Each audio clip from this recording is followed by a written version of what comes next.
The storm outside you is nothing compared to the storm within. But remember, both can be calmed by the same hand, your own.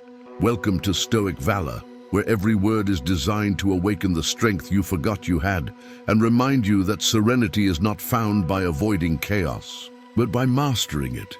There are moments when life feels like an unending test, when expectations, failures, and uncertainty press against your chest like invisible weights. In those moments, we instinctively fight, complain, or collapse. Yet Marcus Aurelius, emperor of Rome and philosopher of the soul, whispers across centuries a different answer. You have power over your mind, not outside events. Realize this, and you will find strength. The first lesson of calm, then, begins not with control, but with surrender. Not the surrender of weakness, but of wisdom. The Stoics taught that peace begins when we distinguish between what depends on us and what does not. This distinction, simple in theory, becomes a compass in the storm. Seneca wrote that we suffer more in imagination than in reality. Most of our pain, he said, comes not from what happens, but from our endless attempts to resist it. Imagine standing in the rain. You can curse the sky, or you can accept its cold and feel the clarity of the drops on your skin. One choice multiplies misery. The other restores presence. That is the Stoic art, to return moment by moment to what is real and within your reach. Marcus Aurelius never wrote for fame. His meditations were private reflections, notes to himself in the solitude of a ruler who bore the weight of an empire. Yet within those pages, written by candlelight and fatigue, we find lessons that outlive every crown and monument. Lessons on how to stay calm amid chaos, how to lead without arrogance, how to lose without despair. The second lesson, acceptance is not resignation. It is strength disguised as stillness. To accept what life gives does not mean to love the pain. It means to trust that every event, however cruel, can be used for growth. Epictetus, born a slave, said, "Don't seek for things to happen as you wish, but wish for things to happen as they do." He did not mean apathy. He meant alignment, a heart so disciplined that even misfortune becomes a teacher. The Stoics called this amor fati, the love of fate. Not tolerance, but love. To love the hand you've been dealt because it was made for you. When you practice this, calm no longer depends on good days. It becomes the natural state of one who sees life as training, not punishment. The third lesson, the mind is your fortress. It is not the world that disturbs you, Marcus wrote, but your interpretation of it. Everything passes through the lens of thought, and the clarity of that lens determines the clarity of your life. Anger, fear, and anxiety are not enemies. They are signals that the mind has drifted from reason, from its center. Return to reason and the storm subsides, but reason alone is not enough. The Stoic ideal is balance, the marriage of logic and virtue. A calm mind is not cold. It burns with purpose, guided by integrity. Seneca warned, "A man who suffers before it is necessary suffers more than he should." He was reminding us that courage lies in discipline, and discipline begins with focus. The fourth lesson, practice voluntary discomfort. The Stoics trained their minds by exposing themselves to small challenges, cold baths, humble meals, silence, solitude, not to glorify suffering, but to remind themselves that comfort is a poor teacher. When you deliberately choose simplicity, the fear of loss begins to fade. You realize that you can live with less and still stand tall. That realization is freedom. Marcus often meditated on death, not with gloom, but with reverence. He would tell himself each morning, "You could leave life right now." Let that determine what you do, say, and think. This is not morbidity. It is clarity. The fifth lesson, memento mori, remember you will die. Far from depressing, this awareness sharpens gratitude. When you remember that time is finite, you stop wasting it on resentment. You start living deliberately, breathing deeper, speaking with sincerity, loving without hesitation. The sixth lesson, do not be ruled by emotion. but do not deny it either. The Stoic does not seek to be emotionless. He seeks to be unenslaved. Anger, fear, desire, they will visit you, but they need not command you. As Marcus wrote, the best revenge is not to be like your enemy. Emotional control is not repression, it's redirection. You do not extinguish the fire, you learn to warm yourself by it. Modern psychology confirms what the Stoics knew 2,000 years ago. Mindfulness, journaling, and reframing are tools for mental resilience. The Stoics were the first cognitive behavioral therapists, training their minds to separate fact from fear. They did not avoid emotion. They observed it until it lost its power. The seventh lesson: each day is a rehearsal for virtue. Calm is not a gift, it is a muscle. And like any muscle, it must be trained. The Stoics practiced daily reflection, at dawn to set intention, and at night to review their conduct. Marcus wrote to himself each evening asking, what did I do well? What could I do better? Who was I today? This simple habit anchored him amid the empire's noise. You can do the same. The eighth lesson: you are part of something greater. The Stoics believed in the unity of all things, that every event is woven into a larger tapestry of order. When you see yourself as a fragment of the cosmos, not its center, the ego dissolves. Problems shrink. Gratitude expands. You stop demanding life to bend to your will and begin cooperating with it. That cooperation is serenity. The ninth lesson: focus on your response, not the result. The Stoic warrior acts with excellence, but detaches from outcome. He does his duty and lets the universe handle the rest. Do your work well, Marcus wrote, without seeking praise or fearing blame. Peace comes not from success, but from integrity, knowing that you have done your part with clarity and honor. The 10th lesson: inner dialogue shapes destiny. How you speak to yourself determines the tone of your life. Replace self-pity with self-command. Instead of "why me?" ask, "what can I learn?" Instead of "I can't handle this," say, "this is my training."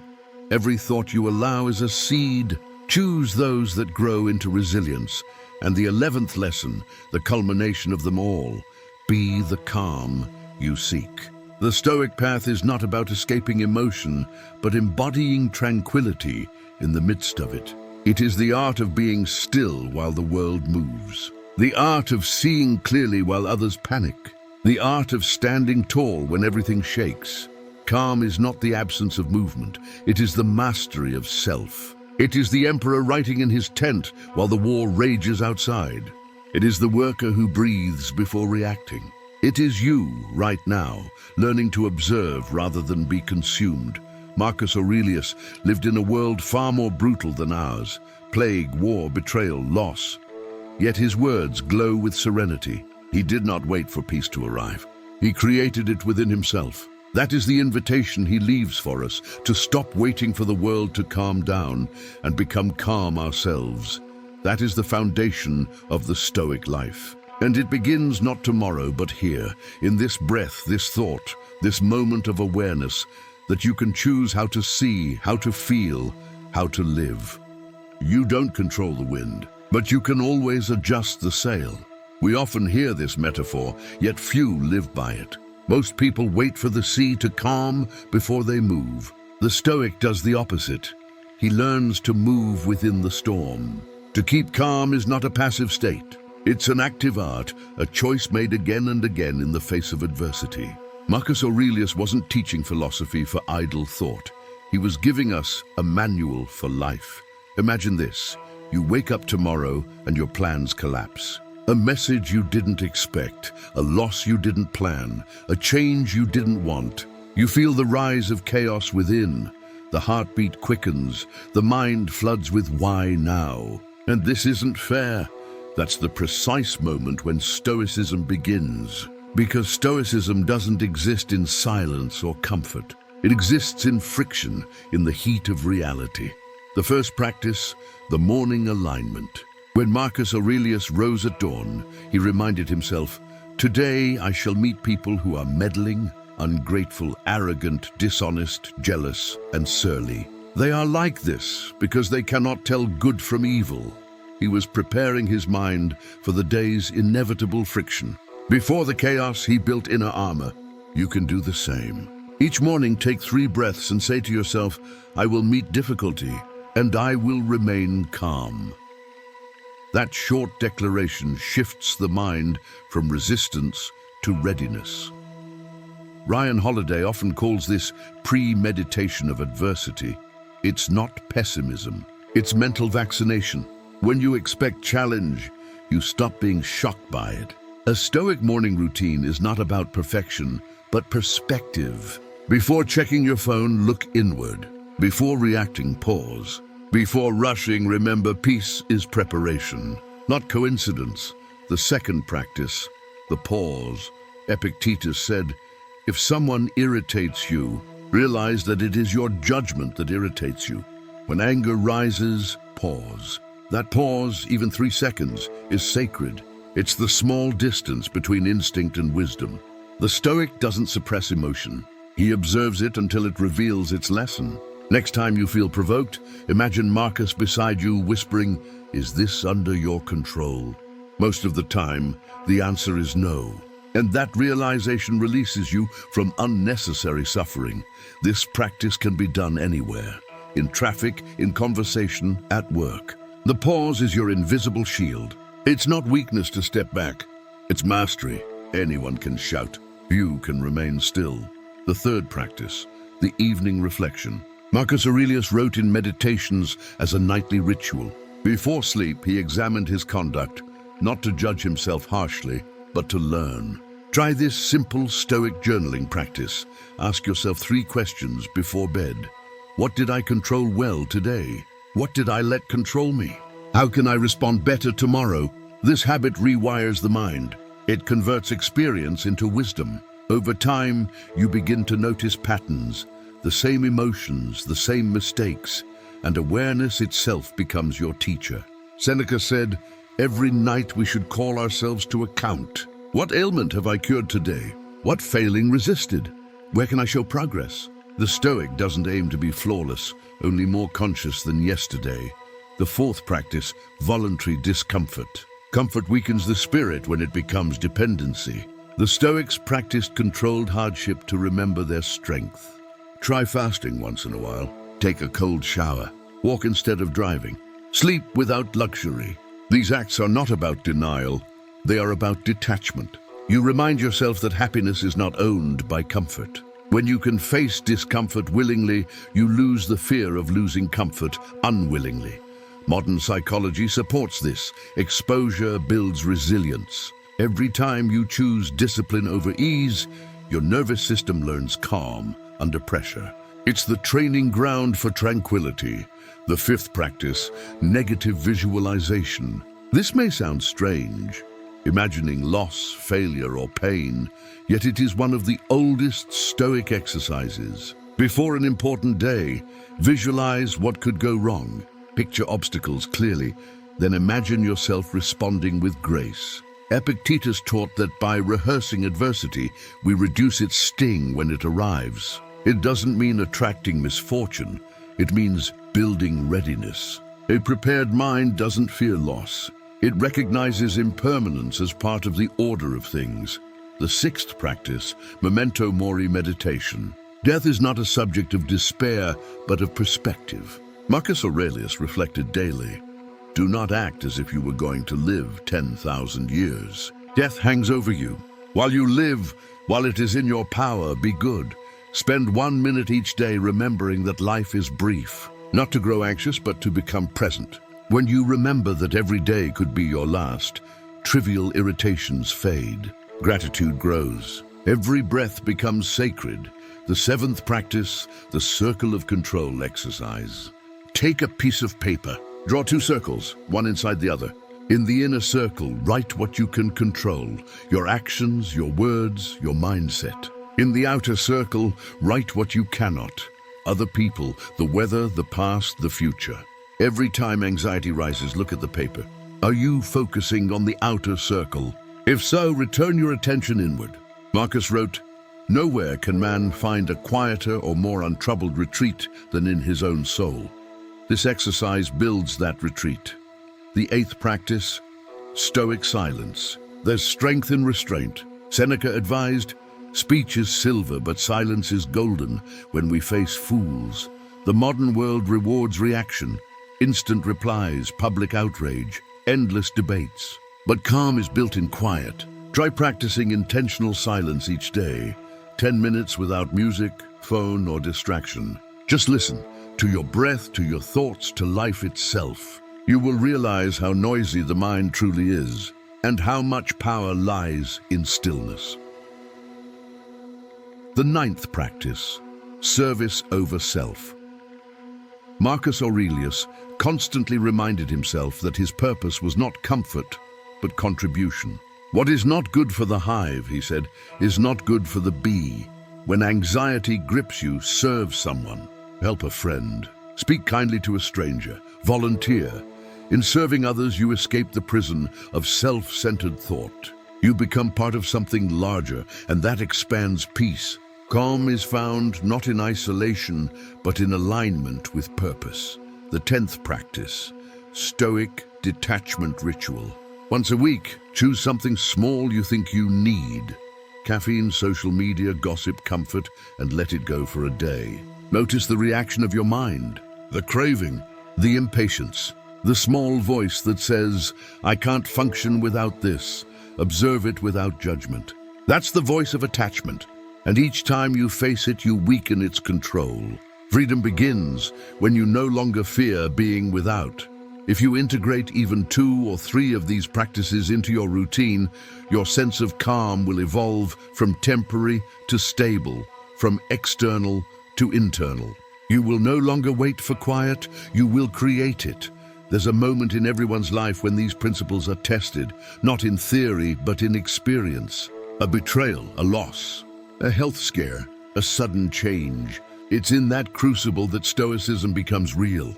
Marcus himself lost children, faced wars, endured plague, and still found grace. He never denied pain, but he never surrendered to it. His calm was not comfort, it was command. When you practice these habits, you are following that same ancient lineage of strength, the quiet rebellion against chaos. Each pause, each reflection, each act of acceptance is a declaration. I am not my circumstances. I am the master of my response. If you begin to live this way, something subtle shifts. You stop rushing to control people. You stop feeding on complaints. You find beauty even in imperfection. You start to understand what the Stoics meant by eudaimonia, the flourishing of a soul aligned with virtue. And if this message is beginning to resonate with you, if you feel the quiet fire of these ideas growing within, then don't forget to subscribe to Stoic Valor, because here we don't just reflect, we transform. The same fire that melts butter hardens steel. What you become depends on what you're made of. Imagine standing in the noise of modern life, phones buzzing, traffic roaring, opinions screaming from every direction. It's a different Rome, but the same storm. Marcus Aurelius didn't face social media or email, but he knew the same internal war, the struggle between impulse and intention, reaction and reason, chaos and calm. 2,000 years later, the battlefield has changed, yet the enemy remains the same, the untrained mind. The Stoic path has never been about escaping life. It's about meeting it with clarity. It's the quiet refusal to let circumstances own your peace. Consider Emma. She's a young professional, ambitious and driven. Every morning she opens her phone to a flood of notifications, news and messages. Before breakfast, her heart is already racing. Deadlines, comparisons, expectations.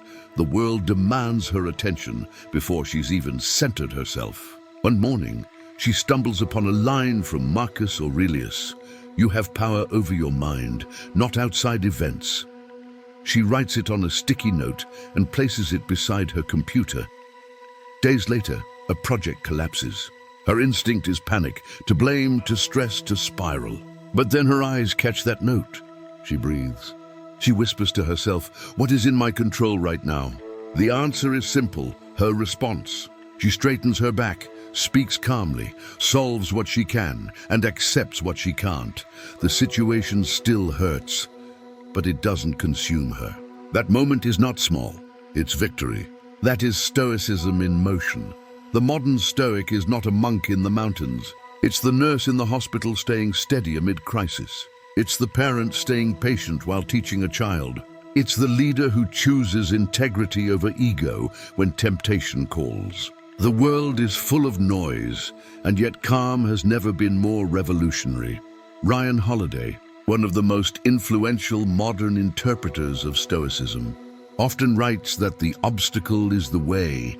In a world that glorifies comfort, Stoicism teaches transformation. Every difficulty, every rejection, every failure is not a wall, but a door. When you learn to see adversity as training, you stop asking, "Why me?"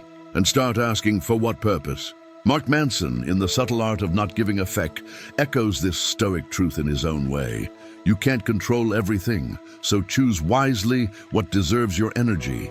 Marcus would have agreed. Calm is not about apathy, but about precision. Don't waste emotion on what doesn't deserve it. Let's draw another scene. A man named Daniel loses his job after 10 years. Fear crashes in, bills, reputation, family. The instinct is despair. But Daniel has practiced Stoic reflection for months. He sits down, opens his journal, and writes one question: what part of this can I control?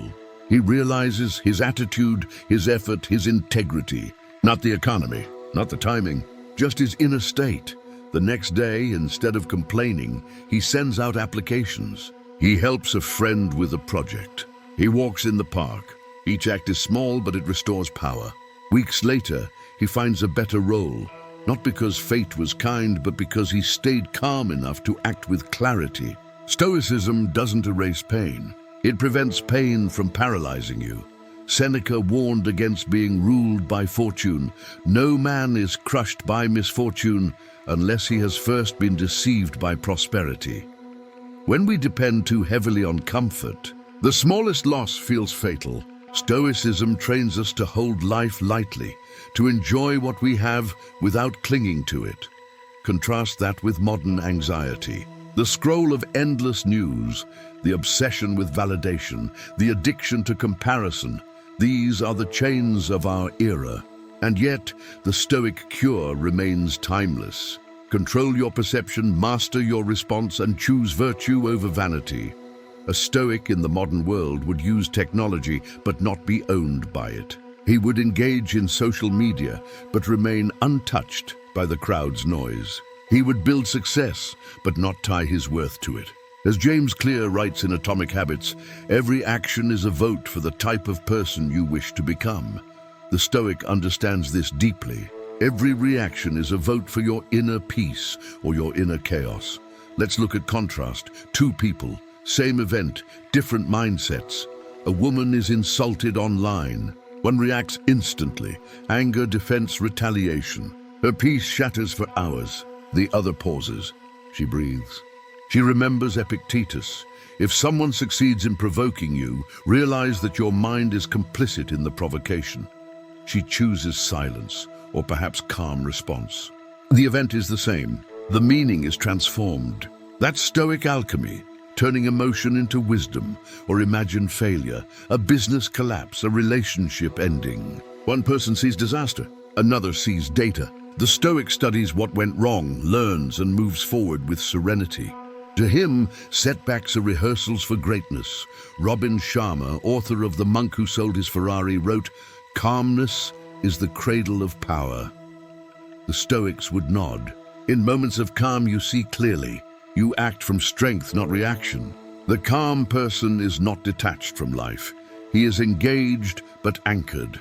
Let's visit one more story. Mia, a single mother of two, works long hours, faces uncertainty daily. Life has not been gentle, but she reads one Stoic passage every morning.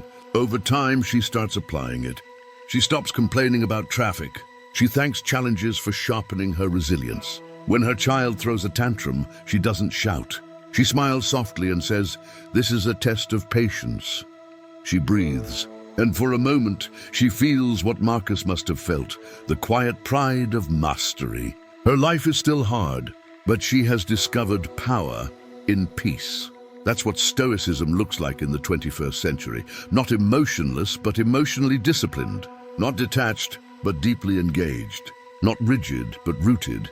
And yet living stoically in today's culture is an act of rebellion. When everyone seeks speed, the Stoic seeks stillness. When the world glorifies reaction, the Stoic chooses reflection. When society teaches entitlement, the Stoic practices gratitude. Calm today is countercultural, but it is also magnetic. People are drawn to those who radiate steadiness because steadiness feels like safety in an age of noise. Modern Stoics are everywhere. They're athletes who focus on process instead of trophies. They're entrepreneurs who accept failure as feedback. They're soldiers who act without hate. They're artists who create without chasing applause. The ancient philosophy breathes in every act of quiet courage, every moment of disciplined thought. When you live this way, calm becomes your shield, reason your compass, and virtue your reward. Marcus Aurelius ruled an empire, yet his real kingdom was his own mind. You rule the same territory, your thoughts, your choices, your inner state. Remember, the world will not calm down for you. It will always move, shout, demand, provoke. But within that movement, you can remain still. The Stoic is not untouched by life. He is unbroken by it. When the news spreads fear, you remain grounded. When plans collapse, you adapt. When others panic, you breathe. When you lose, you learn. When you succeed, you stay humble. This is not weakness. It's power refined by wisdom. So when the world feels heavy, remember that calm is not found. It is forged. It's built each morning when you choose discipline over distraction. Each evening when you reflect instead of react. Each moment you decide that peace matters more than pride. The Stoic doesn't wait for peace. He creates it with every thought, every breath, every act of virtue. You will never be calm if you are waiting for the world to stop moving. The calm must begin with you. Think back to the opening line. The storm outside you is nothing compared to the storm within. You've journeyed through the philosophy, the practice, and the modern application of Stoicism. You've seen how Marcus Aurelius, centuries ago, faced the same chaos that we face now: fear, loss, ambition, distraction. The world has changed in form, not in essence. And yet, the Stoic remains timeless because truth does not age. Marcus once wrote, "Life is opinion. Everything we experience is filtered through perception. Change the perception, and the experience transforms." That's the secret the Stoics guarded not in temples or scrolls, but in silence, in the disciplined corners of the mind. You can live that secret today, not by escaping life, but by mastering how you meet it. Let's return to the essence of calm, not as a distant ideal, but as an attainable practice. Calm is not a luxury for the privileged. It is the right of anyone willing to see clearly, to think deliberately, to live virtuously. You don't need wealth, status, or special talent. You need only awareness. Close your eyes for a moment. Listen to your breath, the simple rhythm of existence. The Stoics began here with presence. The world outside can scream, but if your inner voice is steady, no chaos can enter. That is the fortress Marcus built. That is the power you carry now. The truth is that life will not spare you. It will test you. It will take from you. You will lose, fail, fall, and be misunderstood. And still you can be calm, because calm does not depend on outcomes. It depends on principles. You will face anger. Remember, it is only energy misplaced. You will face fear. Remember, it is imagination misused. You will face loss. Remember, it is nature's rhythm returning what was borrowed. The Stoics never denied pain. They dignified it. They refused to let pain define their spirit. That is your task, too. The measure of your strength is not how loudly you fight, but how deeply you endure without losing yourself. Marcus Aurelius led armies and buried children. He saw betrayal, disease, and decay. Yet he wrote, "The happiness of your life depends upon the quality of your thoughts." He knew that peace begins in perception. The same world can destroy one person and enlighten another. The difference lies in the interpretation. Ask yourself, when the next storm comes, will you resist it or will you rise with it? Will you allow your emotions to command you or will you command them? The Stoic does not suppress feeling, he shapes it. Emotion becomes insight, pain becomes patience, failure becomes foundation. You have learned 11 lessons, but they are not rules. They are reminders. To control your mind, to accept what is outside your reach, to love your fate even when it stings, to find meaning in discomfort, to remember death so that life feels alive, to practice stillness amid movement, to act with virtue even when unseen, to stay humble in success and graceful in loss, to choose silence over noise, to serve over self, and to embody the calm you seek. Each of these lessons is not a sentence in a book, it is a step in your becoming. Modern life will constantly invite you to react, to chase, to argue, to prove. But you owe yourself something deeper than reaction. You owe yourself reflection. Every moment you pause instead of panic, you reclaim power. Every time you choose gratitude over grievance, you sculpt the soul of a philosopher. The Stoics called this apatheia, not apathy, but freedom from the tyranny of emotion. Imagine being so rooted that no insult, no change, no chaos can shake your peace. Imagine standing like a mountain while the winds of fate rage around you. That is the Stoic ideal, not unreachable, but practiced daily in the quiet choices that no one sees. Look at your own life now. The noise, the pressure, the demands. Ask, what can I actually control? What can I let go? What is worth my peace? Most of the time, the answer is smaller than we think. When you reduce what you demand from the world stops feeling like an enemy. Epictetus taught, no man is free unless he is master of himself. Freedom, then, is not found in escape, but in discipline. The discipline to choose response over reaction. The discipline to live with intention instead of impulse. The discipline to stand still in a world addicted to movement. It takes courage to be calm, because calm requires control. It requires seeing your emotions rise and choosing not to be ruled by them. It requires standing in the fire without becoming it. That's what Marcus practiced daily, not detachment but dominion. You too can practice that dominion. When someone insults you, remember their words are air. You choose whether to breathe them in. When something fails, remember, this is training, not punishment. When you feel anger rise, remember the pause is power. When you face fear, remember it's a story. Rewrite it, and when you forget, as we all do, return to the breath. The Stoic returns to the breath again and again, until awareness becomes instinct. In time, you will see that calm is contagious. People around you will notice the way you don't rush, the way you don't crumble, the way you listen before you speak. You will become a mirror of strength, a living embodiment of what Marcus meant when he said, waste no more time arguing about what a good man should be. Be one, calm, grounded, disciplined, compassionate. The greatest gift of Stoicism is not that it shields you from pain, it's that it teaches you to transmute pain into wisdom. Every hardship becomes a forge, every challenge a teacher. So when the next storm comes, do not wish for it to pass quickly. Instead, whisper, this is my training, because that's what Marcus did. That's what the Stoics did. That's what you can do. And as the years pass, as life shifts and unfolds, you'll realize that calm was never something you had to find. It was something you had to uncover, buried beneath the noise, beneath the fears, beneath the illusion of control. It was always there, waiting for you to remember. Remember now. You are not at the mercy of the world. The world moves, but you remain. If this journey has spoken to you, if these words have helped you find even a spark of steadiness, then carry it forward. Practice it, live it, share it, and if you haven't yet, subscribe to Stoic Valor, because here we are not seekers of comfort. We are students of strength. We are not avoiding the storm. We are learning to stand inside it, unbroken, unshaken, and serene, because calm is not the end of the journey. It is the beginning of mastery. So the next time life trembles before you, remember the voice of Marcus Aurelius, echoing across centuries, whispering, "The obstacle is the way.